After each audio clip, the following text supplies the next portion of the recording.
എന്തൊരു കഷ്ടമാണ്, എന്തൊരു ഗതികേടാണ്, എന്തൊരു ദുരവസ്ഥയാണ് വിശ്വാസികളെ സംബന്ധിച്ച്. ഇന്ന് സംസ്ഥാന സർക്കാർ ഒരു പരസ്യ പ്രതികരണത്തിന് മന്ത്രി വി.എൻ. വാസവൻ തയ്യാറായില്ല. കാരണം തെരഞ്ഞെടുപ്പ് പെരുമാറ്റച്ചട്ടം ഉണ്ടെന്നാണ് പറഞ്ഞത്. പക്ഷേ നിരത്തിയൊരു കാരണമുണ്ട്. അത് ഈ തെരഞ്ഞെടുപ്പ് പെരുമാറ്റച്ചട്ടം നിലനിൽക്കുന്നത് കൊണ്ടാണ് ഏകോപനമൊന്നും ഈ ഘട്ടത്തിൽ സാധ്യമാകാത്തതും ക്രമീകരണങ്ങളിൽ പാളിച്ച ഉണ്ടായെന്നൊക്കെയാണ് ഒരു സങ്കോചവും ഇല്ലാതെ പറയുന്നത്. എത്രമാത്രം ജനങ്ങളെ വിഡ്ഢികളാക്കുകയാണ്.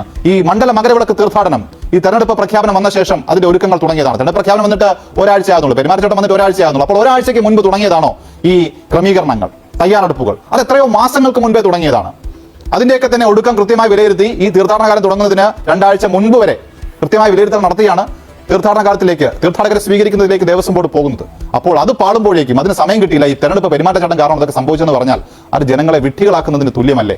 ഇന്ന് ദേവസ്വം മന്ത്രി പ്രതികരിക്കാൻ തയ്യാറായിട്ടില്ല, ആദ്യം സൂചിപ്പിച്ചതുപോലെ. അപ്പോൾ മാലയിട്ട് 41 ദിവസം കഠിന വ്രതമെടുത്ത് നാടായ നാടൊക്കെ താണ്ടി മല കയറി ഭക്തരെത്തുന്നത് ഏതാനും നിമിഷങ്ങൾക്ക് വേണ്ടിയുള്ള ആത്മീയ നിർവൃതിക്കാണ്. സന്നിധാനത്തെത്തി അയ്യപ്പനെ കാണുക എന്ന തീർത്ഥാടന ലക്ഷ്യം.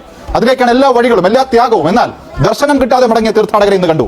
പമ്പയിലെത്തിയിട്ടും സന്നിധാനത്തെത്താൻ കഴിയാതെ മടങ്ങിപ്പോയി പന്തളത്തെത്തി മാലയൂരി നാട്ടിലേക്ക് പോയ സങ്കട കാഴ്ചകളും ഇന്ന്